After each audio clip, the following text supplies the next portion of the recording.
ओम श्री लक्ष्मी नारायण नमः। ओम श्री लक्ष्मी नारायण जी नमः। पहला सकंद तीसरा अध्याय। बीच आल अवतारों के जो अवतार श्री परम ब्रह्म परमेश्वर ने वास्ते सुख देने हरि भक्तों को व मारने दैत्यों के धारण किए हैं। सूत जी ने शौनक आदि ऋषियों से कहा कि आदि निरंकार जगत में अवतार धारण करने वाले पुरुष का रूप है। सबसे पहले वही थे और सबसे मध्य में रहकर महाप्रलय होने उपरांत भी स्थित रहेंगे। वह अपने तेज से आप प्रकाशित हैं और सब तेज को उसी ज्योति की परछाई समझना चाहिए। जब महाप्रलय होने उपरांत उसी आदि निरंकार ज्योति नारायण जी को संसार रचने की इच्छा होती है, तब वह अपनी माया संयुक्त पुरुष का अवतार लेकर शेषनाग की छाती पर शयन करते हैं। उन्हीं को विराट रूप कहा जाता है, जिनके 1000 सिर, 1000 नाक, 1000 कान, 1000 भुजा और 1000 चरण होते हैं। उनकी नाभि से कमल का फूल निकलता है और उस फूल से ब्रह्मा जी उत्पन्न होकर 14 लोक की रचना करते हैं। उन्हीं को सब अवतारों का हेतु समझना चाहिए। उस परम ब्रह्म परमेश्वर के अवतारों का हाल इस तरह पर है। पहला अवतार सनक सनंदन सनातन सनत कुमार का धारण करके सदा 5 वर्ष की अवस्था ब्रह्मचारी रहे। दूसरा अवतार महाराज जी का लेकर पताल से पृथ्वी को लाए। तीसरा अवतार यज्ञ पुरुष का चतुर्भुजी धारण करके सब राजाओं को यज्ञ करने की राह बतलाकर कृतार्थ किया। चौथा है गिरि अवतार श्री राजवी का व सिर घोड़े का धारण करके ब्रह्मा को वेद पढ़ाया। पांचवा अवतार नर नारायण का लेकर बद्री केदार में संसारी जीवों को तपस्या करने के वास्ते तप करते हैं। छठा अवतार कपिल देव मुनि का धरकर सांख्य योग ज्ञान अपनी माता को उपदेश किया। सातवां अवतार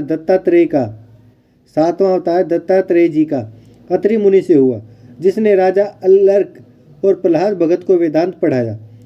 आठवां अवतार श्रम्भदेव जी का चित्रवेदी नाम इंद्र की कन्या से प्रकट होकर जड़ चर्चा दिखलाया और उनके बेटे जैन देव ने सरावांगियों का धर्म संसार में फैलाया। नवा अवतार राजा पृथु का वेणु के शरीर मथने से उत्पन्न हुआ, जिसने गौ रूपी पृथ्वी धोकर सब औषधि व अनादि जो उसने अपने भीतर छिपाया था बाहर निकाला। 10वां मत्स्य अवतार लेकर राजा सत्यव्रत को सप्त ऋषियों समेत नौका पर बैठाल के ज्ञान उपदेश किया और उसे अपनी माया का कौतुक दिखलाया। 11वां कच्छप अवतार लेकर समुद्र मथने के समय मंदराचल पर्वत अपनी पीठ पर लिया। 12वां अवतार धन्वंतरी का एक अलसा अमृत का हाथ में लिए समुद्र से बाहर निकले। 13वां अवतार मोहनी मूर्ति का धरकर दैत्यों को अपनी सुंदरता पर मोहित किया और अमृत का कलसा उनसे लेकर वह सब अमृत देवताओं को पिलाया। 14वां अवतार नरसिंह जी का लेकर हिरण्याकश्यप दैत्यों को मार के प्रहलाद अपने भगत की रक्षा की। 15वां वामन अवतार धारण करके 3 पग पृथ्वी राजा बलि से दान लेकर देवताओं को दी। मांगने से मनुष्य छोटा हो जाता है, इसी वास्ते परमेश्वर ने भी मांगने के समय अपना छोटा रूप बनाया था। 16वां अवतार हंस का लेकर शरद कुमार को ज्ञान उपदेश करके उनका गर्व तोड़ा। 17वां अवतार नारद जी का लेकर पंचरात्र वेद बनाया, जिसमें सब वैष्णव धर्म लिखा है। 18वां अवतार हरि नाम लेकर गजेंद्र को ग्राह के मुख से छुड़ाया। 19वां अवतार परशुराम जी का लेकर 21 बार सब क्षत्रिय राजाओं को मारा।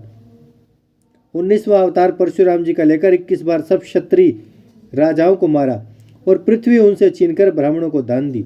20वां रामचंद्र अवतार धारण करके समुद्र का अभिमान तोड़कर रावण को मारा। 21वां वेद व्यास अवतार लेकर सब वेदों का भाग करके 18 पुराण और महाभारत बनाया। 22वां श्री कृष्ण अवतार धारण करके कंस और काल यमन और जरासंध आदि का धर्मी राजाओं को मारा और पृथ्वी का बोझ उतार कर वास्ते भवसागर पार उतरने कलयुग वासियों के जगत में लीला की। 23वां बोध अवतार लेने का यह कारण है कि जब दैत्यों ने शुक्र अपने पुरोहित से पूछा कि देवता सदा इंद्रासन का राज्य करते हैं, कोई ऐसा उपाय बतलाओ जिसमें हमारा राज्य सर्वदा बना रहे। शुक्र जी ने कहा, यज्ञ करने से देवताओं का राज्य रहता है, तो तुम लोग भी यज्ञ करो। जब दैत्यों ने शुक्राचार्य के उपदेश से वास्ते मिलने राज्य देवलोक के यज्ञ करना आरंभ किया, तब देवता घबराकर नारायण जी के पास गए। वह बहुत स्तुति करने के उपरांत हाथ जोड़कर बोले, हे वैकुंठनाथ, दैत्य लोग इसी तरह हमसे बलवान हैं। जब यज्ञ करने से उनको और अधिक बल होगा, तब हम लोग उनको किसी तरह नहीं जीत सकेंगे। इसलिए जिसमें हमारा भला हो वह उपाय आप कीजिए। यह वचन सुनते आदि पुरुष भगवान ने बौद्ध अवतार धरकर सेवड़े का रूप बना लिया। वह मेला कपड़ा पहनने के उपरांत चोरी रस्सी को हाथ में लेकर जहाँ दैत्य लोग यज्ञ करते थे वहां पर गए। दैत्यों ने उनको देखते सम्मान करके पूछा कि तुम्हारे हाथ में कौन वस्तु है। बौद्ध जी ने कहा कि जिस जगह मनुष्य बैठता है वहाँ छोटे जीव उसके नीचे दबकर मर जाते हैं, सो इस चोरी से जगह झाड़ कर बैठना चाहिए। फिर दैत्यों ने पूछा कि तुम्हारा कपड़ा किस वास्ते मैला है। बौद्ध जी ने कहा कि कपड़ा धोने से भी बहुत जीव मरते हैं। जब इस तरह की बातें सुनने से दैत्यों को मोह प्राप्त होकर उनका मन यज्ञ करने से फिर गया।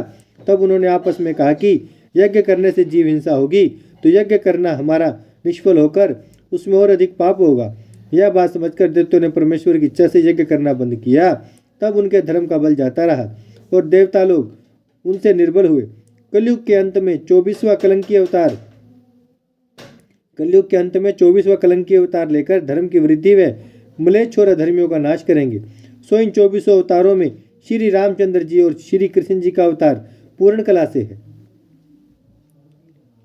सो इन 24 अवतारों में श्री रामचंद्र जी और श्री कृष्ण जी का अवतार पूर्ण कला से है और संसारी जीवों को उद्धार करने वास्ते यह सब अवतार नारायण जी ने धारण किए हैं। संसार में जितने ऋषिवर और मुनि और देवता व मनुष्य जीवधारी जड़ व चैतन्य हैं, सब में उन्हीं परम ब्रह्मा का प्रकाश समझना चाहिए। इसलिए कोई उनके अवतारों की गिनती नहीं कर सकता। परमेश्वर अपनी माया से जगत को उत्पन्न करते हैं परंतु उसके बस नहीं होते। इसलिए संसारी जीवों के दुख होने से कुछ दुख उनको नहीं पहुंचता। नारायण जी की लीला और नाम का चरित्र को कोई नहीं जान सकता। वही मनुष्य उनको कुछ पहचानता है जो परमेश्वर के भजन में लीन रहकर उनके सिवाय दूसरे का भरोसा नहीं रखता। उसी को परमेश्वर के जानने वास्ते इच्छा रहकर संसारी मोह छोड़ने से परमेश्वर का प्रकाश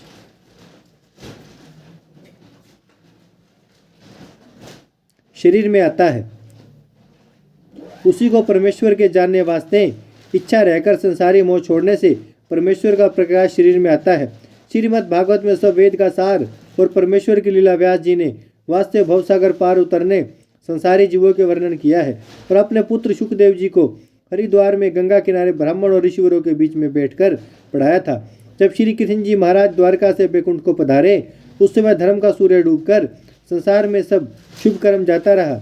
तब व्यास जी ने इस भागवत को बनाकर धर्म रूपी सूर्य जगत में प्रकट किया। जिस समय वेद व्यास जी ने यह कथा शुकदेव जी को पढ़ाया था उस समय वहाँ हम भी थे। सो गुरु की दया व कृपा से हमको भी अमृत रूपी कथा याद हो गई जो तुम लोगों को सुनाते हैं। ओम श्री लक्ष्मी नारायण।